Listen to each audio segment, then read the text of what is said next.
విశ్వాసమును బట్టి హానోకు మరణమును చూడకుండానట్లు కొనిపోబడెను. అతడు కొనిపోబడక మునుపు దేవునికి ఇష్టుడై ఉండినని సాక్ష్యం పొంది. అంతరించాలమ్మా. ఏముంది అక్కడ? అతని కొనిపోబడక ముందు దేవునికి ఇష్టుడై ఉండేనని సాక్ష్యం పొందాను. మీకు సాధ్యమైతే దాన్ని అండర్లైన్ చేసుకోండి. అతడు కొనిపోబడక ముందు ఎలాంటి సాక్ష్యం పొందాడంట? దేవునికి ఇష్టుడై ఉండెను. కానీ లోకంలో మనం జీవిస్తూ ఉన్నప్పుడు మనం చాలామందికి ఇష్టంగా ఉండాలని ప్రయత్నిస్తాం. మన జీవితం అంతా కూడా ఆయా మనుషులను, ఆయా వ్యక్తులను సంతోషపెట్టడానికి, వాళ్ళ ఇష్ట ప్రకారం జీవించడానికి మనం బ్రతుకుతాం. కొంతమంది తల్లిదండ్రులు ఇష్టపెట్టడానికి, సంతోషపెట్టడానికి, కొంతమంది అయితే వారి పై అధికారులను సంతోషపెట్టడానికి, కొంతమంది మరి వారికి ఉన్న స్నేహితులను సంతోషపెట్టడానికి, భార్యను సంతోషపెట్టడానికి, పిల్లలను సంతోషపెట్టడానికి బ్రతుకుతూ ఉంటారు. అయితే అనోకనే ఆయన 365 సంవత్సరాలు ఈ భూమిపై బ్రతికి ఈ 365 సంవత్సరాలంట అతను దేవునికి ఇష్టుడై ఉన్నాడని సాక్ష్యాన్ని పొందాడంట. ఇలాంటి గొప్ప సాక్ష్యాన్ని పొంది ఈ లోకాన్ని విడిచిపెట్టడం అనేది చాలా గొప్ప విషయం. ఈ అనోకు 365 సంవత్సరాలు బ్రతికాడు. అంటే ఆయన యవన దశలోనే ఈ లోకం నుంచి వెళ్ళిపోయాడని చెప్పవచ్చు. ఎందుకంటే ఆ దినాల్లో మినిమం స్పాన్ ఆఫ్ లైఫ్ ఏంటంటే 1000 years. వాళ్ళ పూర్వీకులందరూ కూడా 1000 సంవత్సరాలు బ్రతికారు. కాబట్టి ఈయన 365 సంవత్సరాలకు వెళ్ళిపోయాడంటే 35 సంవత్సరాల వయసులో అతను వెళ్ళిపోయినట్టుగా మనం చూడవచ్చు. అంటే యవ్వన దశలో తన జీవితం అంతా కూడా దేవునికి ఇష్టడుగా జీవించడానికి ప్రయత్నించాడు. మన జీవితంలో మనకి చాలా రకాల గోల్స్ ఉంటాయి, లక్ష్యాలు ఉంటాయి. నేను ఆ విధంగా ఉండాలి, ఈ విధంగా ఉండాలి అనుకుంటాను. అయితే అనోకుని మనం చూసినప్పుడు దేవుడికి ఇష్టడుగా జీవించిన మాట బైబిల్లో రాయబడి ఉంది. మీరు ఎబ్రీ పత్రిక 11వ అధ్యాయం ఇంటికి పోయిన తర్వాత చదవండి.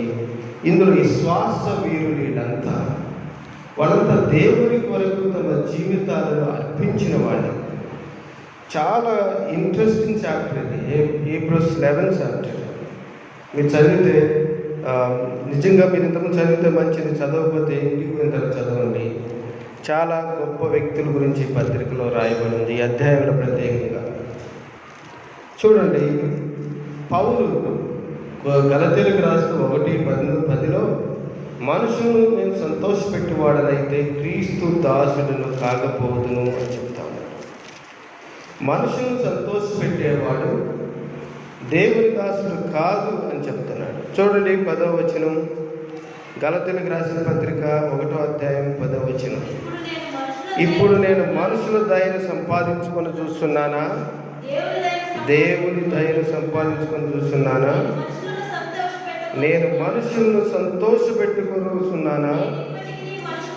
నేను ఇప్పటికీ మనుషులను సంతోషపెట్టేవాడనైతే క్రీస్తు దాసుడును కాకపోదును.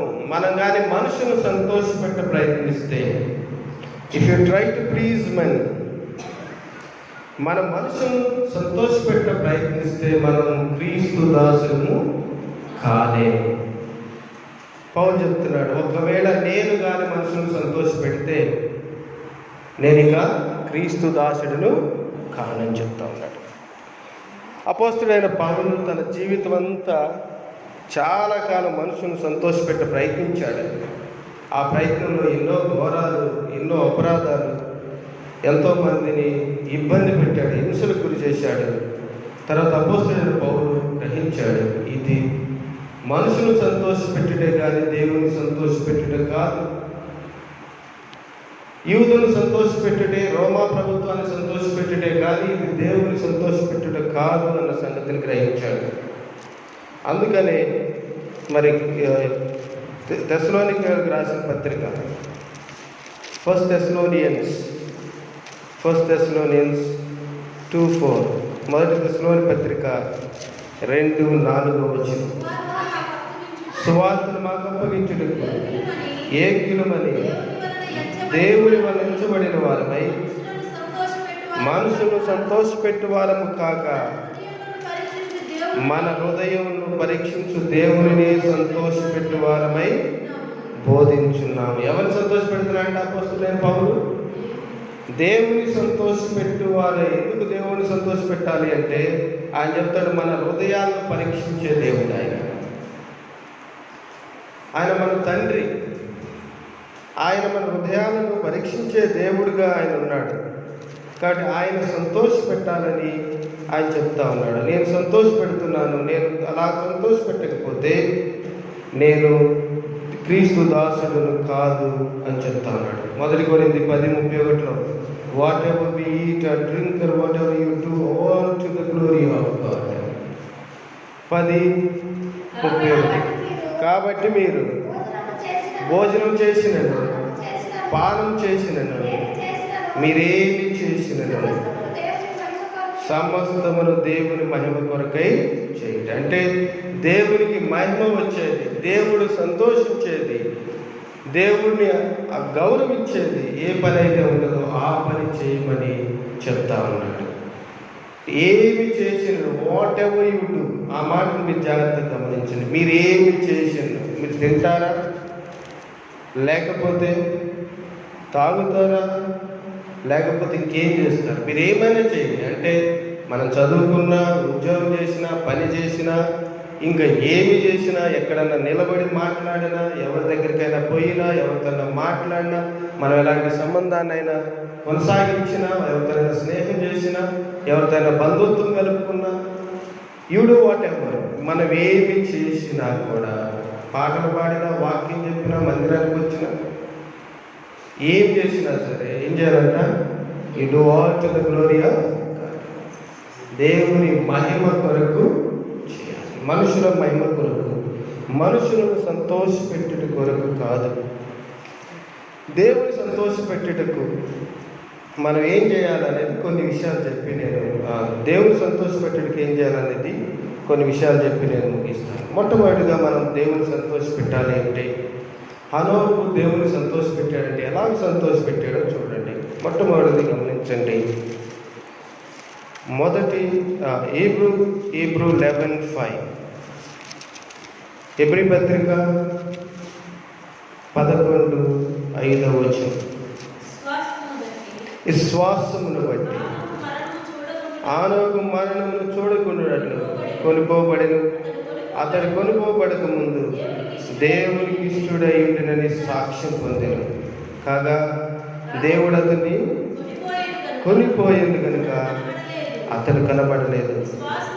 విశ్వాసము లేకుండా దేవునికి ఇష్టడై ఉండుట అసాధ్యం. మొట్టమొదటిది ఏంటంటే, మనం దేవునికి ఇష్టలై ఉండాలి అంటే, దేవుని సంతోష పెట్టాలి అంటే, మొట్టమొదటి పాయింట్ ఏంటంటే హ్యావ్ ఫెయిత్ ఇన్ గాడ్.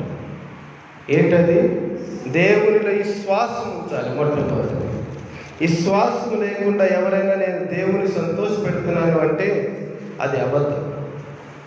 మనకి విశ్వాసం ఉండాలి. విశ్వాసం ఉండటం అంటే ఏంటో చూడండి. విశ్వాసం ఉన్నవాడు ఏం చేస్తారో చూడండి. 6వ వచనం, విశ్వాసం లేకుండా దేవునికి ఇష్టడైనట్టు అసాధ్యము. దేవుని యొద్దకు వచ్చేవాడు ఆయన ఉన్నాడని తను ఎదుగు వారికి ఫలము దయచేయువాడని నమ్మాలి. అది విశ్వాసం అంటే. ఇక్కడ హెబ్రీ పత్రికలో హనోకు గురించి మాట్లాడుతూ ఏం రాయబడిందంటే, మొట్టమొదటిది విశ్వాసం అంటే ఆయన ఉన్నాడన్న సంగతిని నమ్మాలి. ఏం చేయాలన్న విశ్వాసం అంటే ఆయన ఉన్నాడన్న సంగతి నమ్మాలి. ఆయన ఉన్నాడని నమ్ముతున్నారా మీరు? అందరు నమ్ముతున్నారా? ఈ యవ్వన దశలో మీరు దేవుడు ఉన్నాడని నమ్మితే, దేవుడు ఉన్నాడని నమ్మితే గుర్తులేంటి? ఎలా ఉంటాం మనం? దేవుడు ఉన్నాడని నమ్మితే ఎలా జీవిస్తాం? దేవుడు ఉన్నాడని మనం నమ్మేమనుకో ఏం చేస్తాం?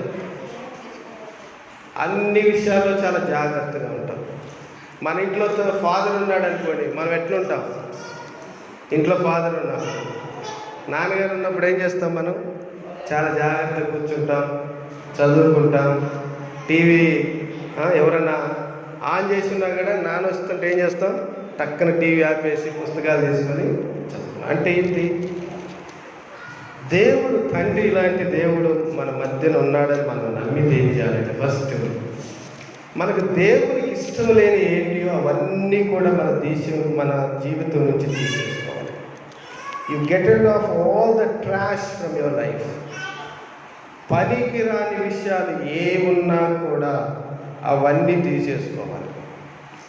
అవన్నీ తీసేసుకోకుండా నేను దేవుడు ఉన్నాడని నమ్ముతున్నాను అంటే, దేవుడు నమ్ముతున్నాడంటే అది అసాధ్యం. చూడండి, మన ఇంటి బంధువులు వస్తే ఏం చేస్తాం?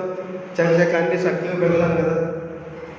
అలాగే దేవుడు మన జీవితంలోకి వస్తున్నాడు అంటే మనం ఎట్లా ఉంటాం? మన జీవితం ఎట్లా ఉంటుంది? అన్నీ చక్కగా పెట్టుకుంటాం. ఎవరితోనో మాట్లాడుతూ ఉంటే మనం ఏం నమ్మాలో తెలుసా? దేవుడు ఉన్నాడన్న సంగతిని నమ్మాలి. ఇప్పుడు దేవుడు చూస్తున్నాడు, దేవుడు చూసే దేవుడు అన్న సంగతి నమ్మాలి. నేను పలానా వ్యక్తితో మాట్లాడుతున్నాను, ఆ వ్యక్తితో మాట్లాడుతున్నప్పుడు దేవుడు చూస్తున్నాడు అన్న సంగతిని మన జ్ఞాపకం ఉంచుకోవాలి. ఓకే, నేను ఈ వ్యక్తితో మాట్లాడుతున్నా, లేకపోతే ఈ వ్యక్తితో ఈ విధంగా మాట్లాడుతున్నా, లేకపోతే వీళ్ళతో చాటింగ్ చేస్తున్నా, వీళ్ళతో ఫోన్ మాట్లాడుతున్నా, వీళ్ళతో వీడియో కాల్ మాట్లాడుతున్నా, లేకపోతే ఈ టీవీ ప్రోగ్రామ్ చూస్తున్నా, లేకపోతే ఈ ప్రాంతానికి నేను వెళ్తున్నా, then you remember there is God. నువ్వు దేవుని శ్వాసం ఉంచావు అంటే, నువ్వు చేయాల్సింది ఏంటంటే, ప్రతి స్థలంలో ప్రతి చోట దేవుడు ఉన్నాడన్న సంగతిని నమ్మాలి. There is God wherever you go. అందుకని మీరు ఇంటికి పోయిన తర్వాత చదవండి 139వ కీర్తన. ఇంటికి వెళ్ళిన తర్వాత చదవండి. దావీదు అంటాడు, నేను ఎక్కడికి వెళ్ళదును ప్రభా, ఆకాశానికి వెళ్తే అక్కడ నువ్వు ఉన్నావు, పాతాళానికి వెళ్తే అక్కడ ఉన్నావు, సముద్ర భాగానికి వెళ్తే మరి అక్కడ నువ్వు ఉన్నావు. అంటే ప్రతి స్థలంలో wherever I went you are there. నేను వెళ్ళిన ప్రతి స్థలంలో నువ్వు ఉన్నావు ప్రభా.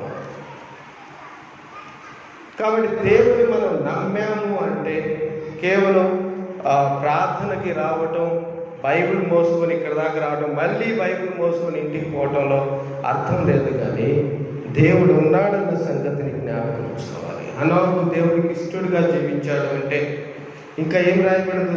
హనోకు దేవుడితో నడిచెను అని చెప్తాను.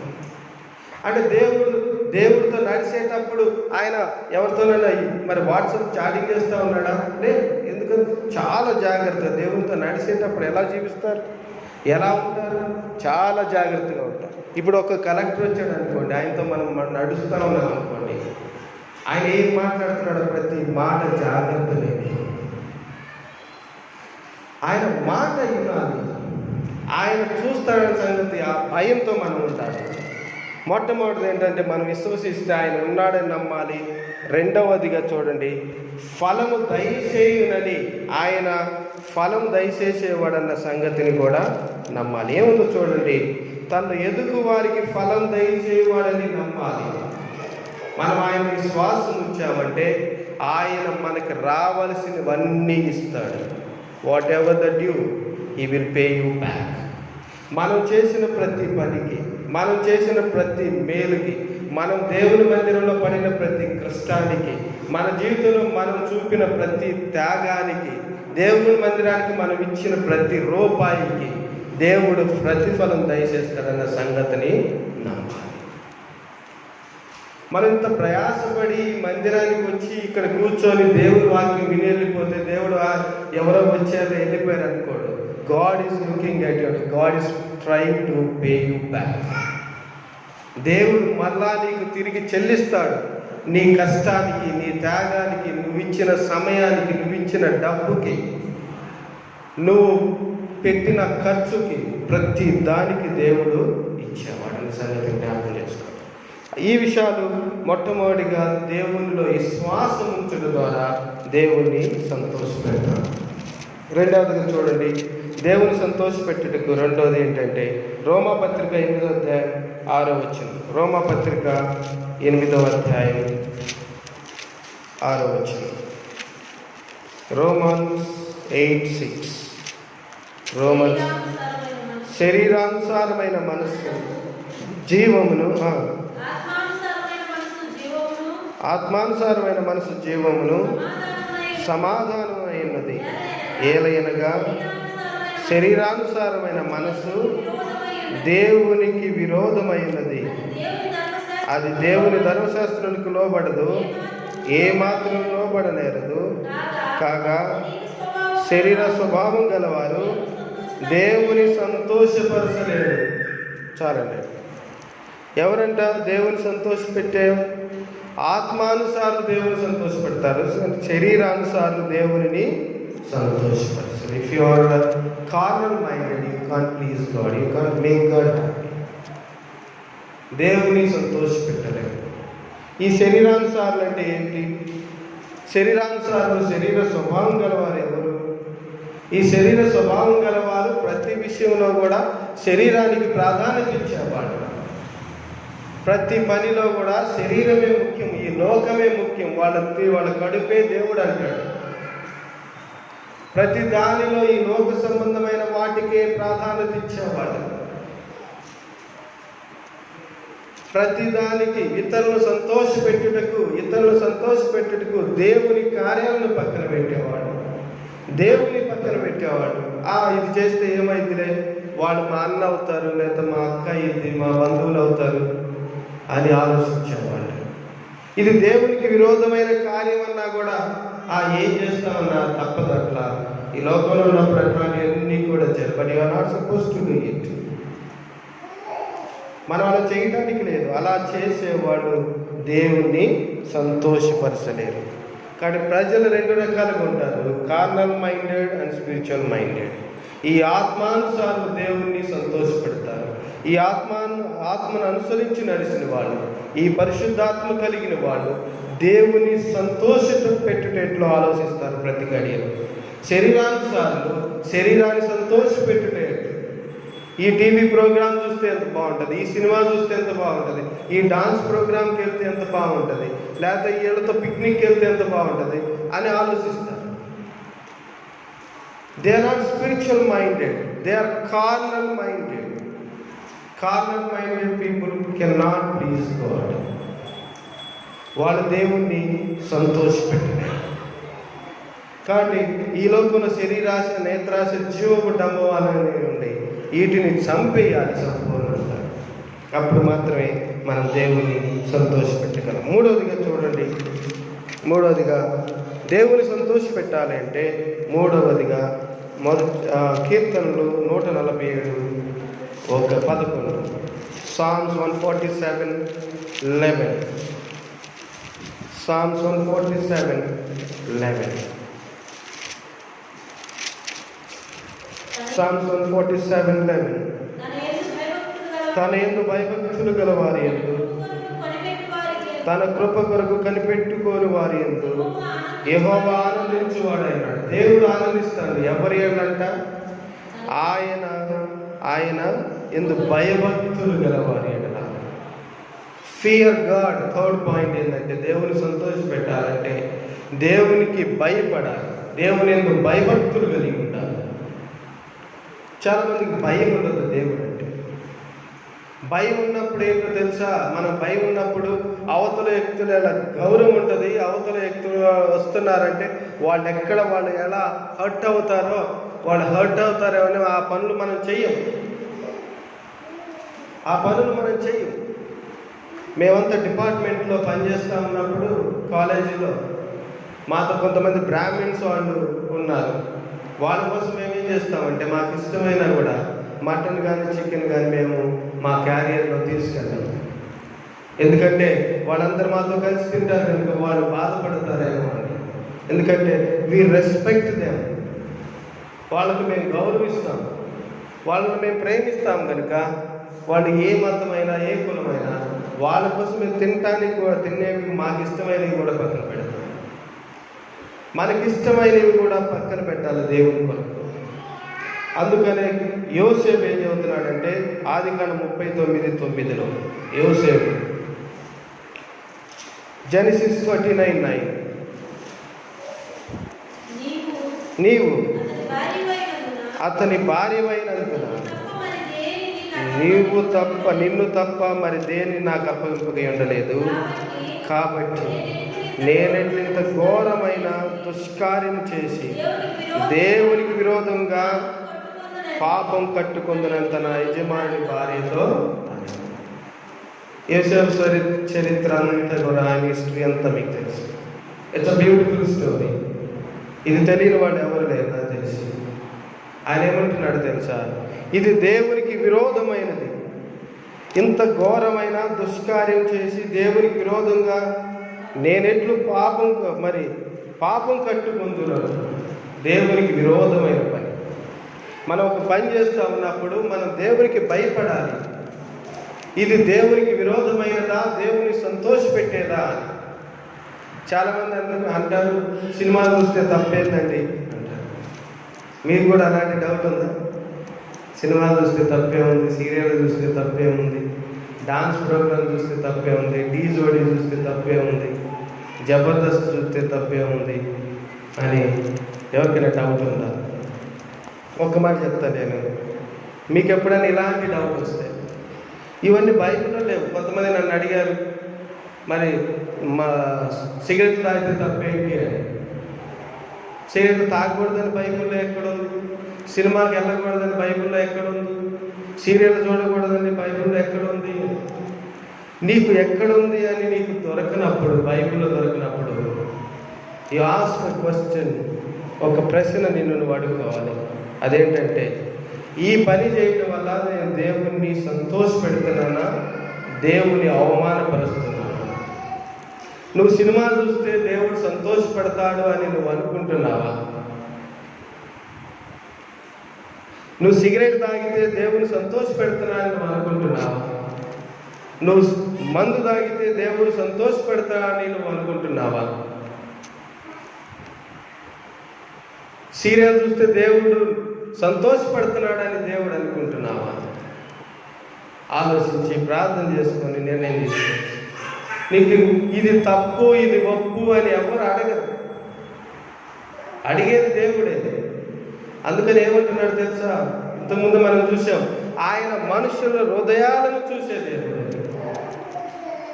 తెస్సలోనికీ పత్రికలో ఆయన మనుషుల హృదయాలను పరీక్షించే దేవుడు. పరీక్షించే దేవుడు కనుక ఆయన సంతోషపెట్టడానికి మనం ప్రయత్నించాలి. మనం సీరియల్ చూడటానికి లేకపోతే సినిమాలు చూడటానికి ఏ ఉద్దేశంతో చూస్తున్నాం? ఎవరిని సంతోషపెట్టడానికి చూస్తున్నాం? మనం సంతోషపెట్టానిక, దేవుని సంతోషపెట్టానిక? దేవుని సంతోషపెట్టుటైతే యూ కెన్ వాచ్. కాబట్టి ఇక్కడ యోసేపు అంటున్నాడు, నేనెట్లంత ఘోరమైన దుష్కార్యం చేసేది. ఆ భయాన్ని మనం కలిగి ఉండాలి. ఒక పని చేసేటప్పుడు ఆ భయాన్ని మనం కలిగి ఉండాలి. నాలుగవదిగా ఈ ఒక్క మాట చూసి ముగిద్దాం. ఇంకా కొన్ని విషయాలు ఉన్నాయి కానీ సమయం లేదు. ఈ ఒక్కటి చూసి మనం ముగిద్దాం. దేవుని సంతోషపెట్టుటకు 1 సమూయేలు 15:22 1 సమూయేలు 15:22 1 శామ్యూయల్ 15:22 అందుకు సమూయేలు నాకు తాను సెలవిచ్చిన ఆజ్ఞను ఒకడు గైకొనుట వలన యెహోవా సంతోషించున్నట్లు ఒకడు దహన బలులను అర్పించుట వలన ఆయన సంతోషించిన. ఆలోచించుము, బలులు అర్పించుట కంటే ఆజ్ఞను గైకొనుటయు, పొట్టేళ్ల కొవ్వు అర్పించుట కంటే మాట వినుటయు శ్రేష్టం. ఏంటంటే ఇక్కడ ఆజ్ఞ గైకొనుట వల్ల యెహోవా సంతోషించు. ఒకడు ఆజ్ఞ గైకొనుట వల్ల యెహోవా సంతోషించున్నట్లు ఒకడు దహన బలు అర్పించుట వలన ఆయన సంతోషించు. దేవుడు ఎందుకు సంతోషిస్తాడు తెలుసా? When you listen to God. ఆజ్ఞ గైకొనుట అంటే when you obey God, when you submit your self to God. నువ్వు దేవునికి మరి నిన్ను నువ్వు సమర్పించుకున్నప్పుడు, సబ్మిట్ చేసుకున్నప్పుడు దేవుడు సంతోషించు. అందుకనే ఈ మాట ఎందుకు అంటున్నాడు తెలుసా? ఎవరితో అంటున్నాడు తెలుసా? సౌలుతో అంటా ఉన్నాడు. సౌలు ఎక్కడున్నాడు అంటే, సౌలు ఒక దినాన గాడిదలు కాసుకుంటూ గాడిదలు వెతుక్కుంటూ వెళ్తా ఉన్నాడు. అలా గాడిదలు వెతుక్కుంటూ వెళ్తున్న సౌలుని దేవుడు పిలిచి ఇశ్రాయేలుకు మొట్టమొదటి రాజుగా చేశాడు. ఈ become the first king of Israel's. What a privilege. గొప్ప భాగ్యాన్ని దేవుడు ఆయనకి ఇచ్చాడు. కానీ ఒక దినాన దేవుడు ఒక్క మాట చెప్తే ఆయన ఇంకొక పని చేశాడు. అందులో సగం చేశాడు. అది చేసింది కాక నీ కొరకే చేశాను ప్రభా అని అనుకున్నాడు అతను. అప్పుడు దేవుడు అంటా ఉన్నాడు సమూయేలు ద్వారా, ఒకడు ఆజ్ఞను గైకొనుట వలన యెహోవా సంతోషించును కానీ బలులు అర్పించడం వలన దేవుడు సంతోషించును. మనం ఎంత ప్రార్థించినా, మనం ఎంత దేవుని ఆరాధించినా, మనం దేవునికి ఎంత కానుకలు తీసుకొచ్చినా, God is not going to be happy. God is going to be happy when you submit yourself to God, when you obey to God. Obey God. దేవునికి ఎప్పుడైతే మనం దేవునికి సబ్మిట్ చేసుకుంటాం, ఎప్పుడైతే ఆయన మాట వినటానికి ఇష్టపడతామో అప్పుడు దేవుడు సంతోషించును. అందుకని డ్యూటరానమీ 10:13 ద్వితీయోపదేశకాండం 10:13 ఈ విధంగా రాయబడింది, ఆజ్ఞలు గైకొందునను మాట గనుక కాక యెహోవా నిన్ను మరి ఏమి అడుగుతున్నాడు? దేవుడు నా మాట వినమని తప్ప ఇంకా వేరేది ఏమి అడుగుతున్నాడు? ఈ యవన సమయంలో, ఈ కాలంలో మనం దేవుని కొరకు మనం ఏమీ తీసుకురావాల్సిన అవసరం లేదు. నీకున్న బంగారం ఏమని దేవుడు అడగట్లేదు, నీకున్న డబ్బు ఏమని దేవుడు అడగట్లేదు, నీకున్న మరి ఆస్తులు అంతస్తులు తెచ్చి ఇవని అడగట్లేదు. ఏమడుగుతున్నాడు? ఆజ్ఞను గైకొందుననే మాట కనుక కాక ఇంకా వేరేది ఏది అడగట్లేదు. If you say lord I listen to you, that is enough. Nothing more than that. అంతకంటే ఇంక ఏమి దేవునికి అక్కర్లేదు. ప్రభా నేను నీ మాట వింటాను అంటే చాలు. That will make him happy. దేవుని మాత్రమే మాట, మనుషుల మాట కాదు. మనుషులు ఒక్కోసారి మనకి మరి ఇష్టం లేనివి, దేవునికి ఇష్టం లేనివి చేయిస్తారు కనుక you don't listen to him always. దేవుని వాక్యానికి అనుకూలంగా ఉన్న మాటనైతే నువ్వు విను, కానీ దేవునికి వాక్యానుసారం కాకుండా ఉంటే అది లేదు. అందుకనే పేతురు అపోజిల్స్ ఏమంటారంటే, అపోస్తుల కార్యాలు 5:29 Peter and apostles answered, we must obey God rather than man. మనుషుల కంటే దేవుని మాట మేము వినాలి. చూడండి ఆ మాట ఏముందో తెలుగులో. అందుకు పేతురు అపోస్తలును మనుషులకు కాదు దేవునికే మేము లోబడవలని కదా అడుగుతున్నాం. It's a rhetorical question, you don't need to answer. మేము మనుషులకి కాదు దేవునికే లోబడాలి కదా. మనుషులకు కాదు లోబడాల్సింది, దేవునికి లోబడాలి. మనుషులకు లోబడేవాడు, మనుషులు సంతోషపెట్టేవాడు దేవుణ్ణి సంతోషపెట్టలేడు. ఈ రాత్రికాల సమయంలో ప్రియమైన సహోదరి సహోదరుడా, అనోకు తన జీవితంలో దేవుని సంతోషపెట్టిననే మాటలు మనం వింటూ వచ్చాం. 4 విషయాలు నేను మీకు చెప్పాను. మొట్టమొదటిగా దేవుని సంతోషపెట్టాలంటే దేవునిలో విశ్వాసం ఉంచాలి. రెండవదిగా స్పిరిచువల్ మైండెడ్, ఆత్మానుసారమై ఉండాలి. మూడవదిగా దేవునికి భయపడాలి. 4వది దేవుని మాట వినాలి. తల్ల వంచండి ప్రార్థన చేసుకుందాం. ప్రియమైన సహోదరి సహోదరుడా, ఈ రాత్రికాల సమయంలో దేవుని వాక్యము మీ సమీపంగా వచ్చింది. దేవుని వాక్యము జీవము, నిత్య జీవము మాటలు కలిగిన వాక్యము మన మధ్యకు వచ్చింది. దేవుడు మనతో మాట్లాడుతున్నాడు. నన్ను సంతోషపెట్టుటకు నువ్వు జీవిస్తావా అని, అనోకు వలె జీవిస్తావా అని పేతురు అంటూ ఉన్నాడు. మేము మనుషులు కాదు, దేవుణ్ణే సంతోషపెట్టాలి కదా, దేవుని మాట వినాలి కదా అని చెప్తున్నాడు. యోసేపు అంటున్నాడు, ఇంతటి దుష్కార్యం నేను ఎట్లా చేయదును, ఇంతటి దుష్కార్యం, ఇంతటి పాపాన్ని దేవునికి వ్యతిరేకంగా నేను ఎలా చేయదునని చెప్తా ఉన్నాను. ఈ రాత్రికాల సమయంలో దేవుడు మనతో మాట్లాడుతుండగా సరైన నిర్ణయం తీసుకుందాం. హనోకు 365 సంవత్సరాలు, ఇట్స్ లాంగ్ టైం, చాలా సుదీర్ఘకాలం తను జీవించినంత కాలం దేవునితో నడిచి, తను జీవించినంత కాలం దేవునికి ఇష్టుడై ఉండేనని సాక్ష్యాన్ని పొందాడు. మనం కూడా అలాంటి సాక్ష్యాన్ని పొందాలని మనం తీర్మానం చేసుకుందాం. ప్రభా, నన్ను కూడా అలాంటి వ్యక్తిగా, మిమ్మల్ని సంతోషపరిచే వ్యక్తిగా నన్ను చెయ్యండి అని. ప్రభా, హనోకు వలె నా జీవితాన్ని మార్చండి అని అడుగుతాం. ఒకవేళ ఈ లోకంలో మనం అనేకుల వలె, అందరి వలె ఈ లోకంలో సాధారణంగా జీవించి వెళ్ళిపోతే దానివల్ల దేవునికి ఏ విధమైన మహిమ రాదు. కానీ హనోకు వలె ఈ లోకంలో దేవునికి ఇష్టడుగా జీవించి ఈ లోకాన్ని వదిలితే మన గురించి, మనం చేసిన త్యాగం గురించి ఈ లోకం చెప్పుకుంటుంది.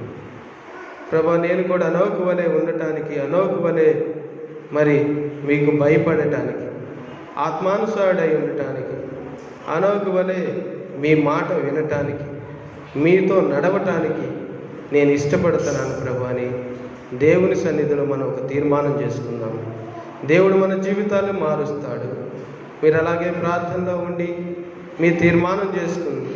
ఒకవేళ మీ జీవితం సరిగా లేకపోతే జీవితాన్ని సరి చేసుకోండి. దేవుడు మాట్లాడుతుండగా ఈ మాటలు లెక్క చేయకుండా నిర్లక్ష్యంతో ఇక్కడి నుంచి వెళ్ళిపోవద్దు. ఒకవేళ మీరు బయట ఉండి ఈ మాటలు వింటుంటే దేవుడు ఈ అవకాశం ఇస్తుండగా జీవితాలను సరి చేసుకొని దేవునికి సమర్పించుకొని దేవునికి ఇష్టలై బ్రతకటానికి మనల్ని మనం తీర్మానం చేసుకుందాం. ఈ మాటలను నిర్లక్ష్యం చేయవద్దు. ఒకవేళ ఈ మాటలను నిర్లక్ష్యం చేస్తే మరలా ఈ సమయం మనకు దొరికిద్దో దొరకదో తెలియదు. మేము ఇలా ప్రార్థన చేస్తూ ఉండగా మీరు తీర్మానం చేసుకోవడానికి మరి సిద్ధంగా ఉండండి. తీర్మానించుకోండి. ప్రభు మనకు సమయం ఇచ్చాడు. అనేకులకి సమయం లేదు, అనేకులకి ఈ మాటలు లేవు, అనేకులకి వాక్యం అందుబాటులో లేదు. హనోకు వలె జీవించాలని రాత్రికాల సమయంలో దేవుడు మనల్ని అడుగుతున్నాడు. ఆ మాట తప్ప ఇంకా ఏది మిమ్మల్ని అడగట్లేదు. ద్వితీయోపదేశకాండంలో నా మాట వినుట అనే మాట తప్ప ఇంకా ఏది మిమ్మల్ని నేను అడగట్లేదు కదా అని దేవుడు అంటా ఉన్నాడు.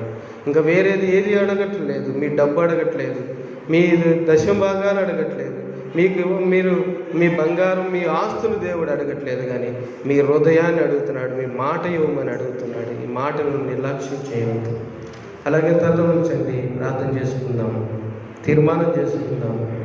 ప్రేమ కలిగిన తండ్రి, దయ కలిగిన ప్రభా, మీ నామమునకు వందనాలు స్తోత్రాలు చెల్లిస్తున్నాం తండ్రి.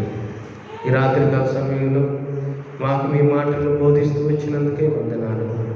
హనోకు వలె మమ్మల్ని జీవించమని మీరు అడుగుతూ వచ్చినందుకే వందనాలు. మా జీవితాలు అలాగ లేకుంటే వాటిని సరిచేయండి ప్రభా. మా జీవితాలు మీకు లోబడినవిగా ఉంటే సరిచేయండి ప్రభా. ఆత్మానుసారం కాకుండా ఉంటే సరిచేయండి ప్రభా. ప్రభా, మీకు భయపడేవారిగా, మీలో విశ్వాసం ఉంటేవారిగా మేము ఉండటానికి సహాయం చేయండి. మా యవన బిడ్డలు తండ్రి ఈ మాటలు విన్నారు. వారి ఈ మాటలు పనిచేస్తుండగా వారు తీర్మానం చేసుకుని వారి జీవితాన్ని మార్చండి. నూతనంగా వారి తండ్రి ఈ దినం నుంచి జీవించడానికి సహాయపడండి. ఈ మాటలు ఎవరైతే ప్రభా విన్నారో వారందరి జీవితాల్లో గొప్ప మార్పు తీసుకుని రమ్మని, మా జీవితాలకు ఆ వాక్యము ప్రభా మార్పు తీసుకొచ్చేదిగా, నిత్య జీవాన్ని ఇచ్చేదిగా మాకు ప్రభా సహాయం చేయమని, ప్రభా మా బిడ్డలు తిరిగి వారి గృహాలకు వెళుతుండగా క్షేమంగా తీసుకెళ్ళండి తండ్రి. వచ్చే వారం అందరు కలిసి రావడానికి సహాయపడమని, వచ్చిన వారందరిని బట్టి వందనాలు చెల్లిస్తూ ప్రభు యేసుక్రీస్తు నామమున అడిగి వేడుకుంటున్నాం తండ్రి. ఆమేన్.